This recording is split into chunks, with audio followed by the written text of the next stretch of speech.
पर्यटकांनी गोव्यात सुद्धा साहजिकच मोठी गर्दी केलेली असणार आहे।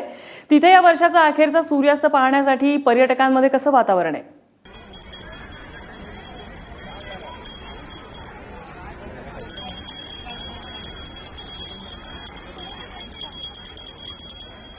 गणेश, गोव्यामध्ये अखेरचा सूर्यास्त 2016 मधला अखेरचा सूर्यास्त पाहण्यासाठी कसं वातावरण आहे? वातावरण खूप छान आहे। माझ्या मागचं हे दृश्य आहेत गोव्याच्या मिरामार बीच परिसराची दृश्य आहे, जिथं सूर्यास्त होणार आहे आणि अखेरचा जो सूर्य आहे 2016 वर्षाचा मावळताना इथे पाहण्यासाठी मोठ्या संख्येत लोक इथे जमलेली आहेत। कोल्हापूरवरून काही माणसं त्यांना विचारतात, काय म्हणाल 2016 आज शेवटचा तारण सूर्य जो आहे सनसेट आता होणार आहे? हो, आम्हालाही खूप मस्त वाटतंय। आता फॅमिली सोबत पण आम्ही आलेलो आहोत। नेहमी आम्ही असं येत असतो 31ला। खूप मस्त वाटत आहे आता। निश्चित अशा प्रकारे यांची इथं भावना आहे आणि इथं मागचे दृश्य आपण पाहू शकतो। आपल्या सर्व प्रेक्षकांना हे दृश्य पाहणं आम्ही दाखवणं इच्छितो की कशा प्रकारे शेवटचा जो सनसेट आहे 2016 या सालाचा तो इथं आपण होताना बघतो। नम्रता, नक्कीच या ठिकाणी अनेक पर्यटक आलेले असणार आहेत आणि मोठा उत्साह आहे त्यांच्यामध्ये। नवीन वर्षासाठी त्यांनी अनेक संकल्प सुद्धा सोडलेले असतील आणि 2016 या वर्षातला अखेरचा सूर्यास्त पाहण्यासाठी, या सूर्याला निरोप देण्यासाठी अनेक जण आता समुद्र किनाऱ्यावरती गर्दी करतायत। मुंबईला सुद्धा मोठ्या प्रमाणात समुद्र किनाऱ्यावरती गर्दी झालेली आहे हा सूर्यास्त पाहण्यासाठी। आपण पुन्हा एकदा मुंबईला येऊया, गिरगाव चौपाटीवरती त्या ठिकाणी अत्यंत विहंगम असं दृश्य आहे हे सूर्यास्ताचं। अक्षय, या ठिकाणी काही नागरिक आलेले आहेत, त्यांच्याशी तुझं काही बोलणं झालं का? नव्या वर्षाचे त्यांचे संकल्प काय आहेत तू जाणून घ्यायचा प्रयत्न केलास का?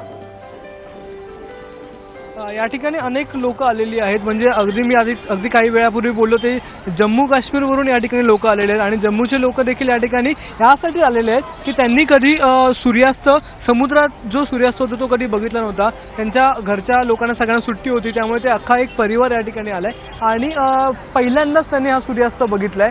जो सूर्यास्त बघून त्यांना खरंच वेगळं वाटतंय। आजपर्यंत त्यांनी जम्मूमध्ये हिमालयाच्या आडून जो सूर्यास्त होतो किंवा सूर्योदय होतो तो बघितला होता, पण पहिल्यांदा त्यांनी असा हा थेट समुद्रात होत असलेला सूर्यास्त बघितला। त्यामुळे एक वेगळं फिलिंग त्यांच्यामध्ये होतं, एक वेगळी एनर्जी त्यांच्यामध्ये दिसत होती। केवळ तीच नाही तर अनेक लोक या ठिकाणी आलेत जी मुंबईच्या बाहेरून आलेली आहेत। केवळ आणि केवळ हा मरीन ड्राईव्हचा हे जे विलोभनीय दृश्य आहे, हे शेवटचा हा जो सूर्यास्त आहे तो बघण्यासाठी। आणि ही सगळ्या लोकांमध्ये आपण जर बघितलं तर एक वेगळी एनर्जी आहे। 2016ला ते सगळे बाय बाय करतात, टाटा करतात, पण 2017चं अगदी आवेशपूर्ण त्यांनी एक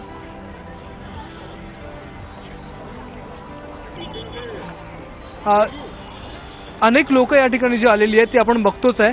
खूप मोठ्या प्रमाणात गर्दी देखील या ठिकाणी झालेली आहे आणि खरं म्हणजे खाली उतरून पाण्यामध्ये उतरून अनेक मुलं जी आहेत, जे यंगस्टर आहेत ते या ठिकाणी खेळत आहेत। गर्दी जर आपण बघितलं तर गर्दीचं आपण आता या ठिकाणी दृश्य बघतोय। पूर्ण मरीन ड्राईव्ह आणि पूर्ण जे नरिमन पॉइंट आहे हे सगळा अख्खा हा जो कठडा आहे तो भरून गेलेला आहे। इतकी लोक या ठिकाणी आलेली आहेत आणि खरंच नक्कीच मला वाटतं अक्षय, त्या ठिकाणी सूर्यास्त अवघ्या काही मिनिटांवरतीच आलेला आहे। सूर्य हा सगळ्यांना बाय बाय करत निरोप घेण्याच्या तयारीत असलेला दिसतोय। आपल्या प्रेक्षकांना तू ती दृश्य दाखवशील?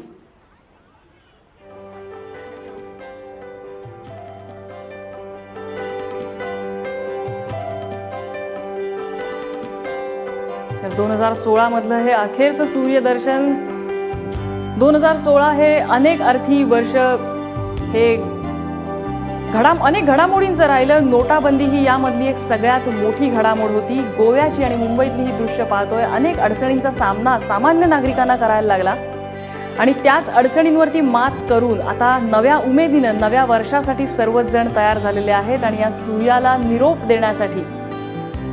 निरोप देण्यासाठी सर्वच जण सज्ज झालेले आहेत। मुंबईमधला सूर्य आपण या ठिकाणी पाहतोय। अखेरचा सूर्यास्त आहे हा मुंबईमधला आणि अखेरचा हा सूर्यास्त आहे आणि हा सूर्य अशा प्रकारे निरोप देतोय। 2016 या वर्षाचा निरोप हा अखेरचा सूर्यास्त आहे आणि आपणही त्याला निरोप देऊया 2017चं स्वागत करण्यासाठी आणि आपणही त्याला निरोप देऊया नव्या संकल्पांसह। आपल्याला नव्या वर्षांचं स्वागत करायचंय। नोटाबंदीमुळे अनेक अडचणींचा सामना या नागरिकांना करावा लागला, मात्र या सर्व अडचणींवरती मात करून हे वर्ष सरलेलं आहे। नवं वर्ष येते आणि नव्या वर्षामध्ये नवीन खूप काही घडेल, त्याचं स्वागत करण्यासाठी सज्ज रहा, असाच संदेश हा मावळता सूर्य सगळ्यांनाच देतोय।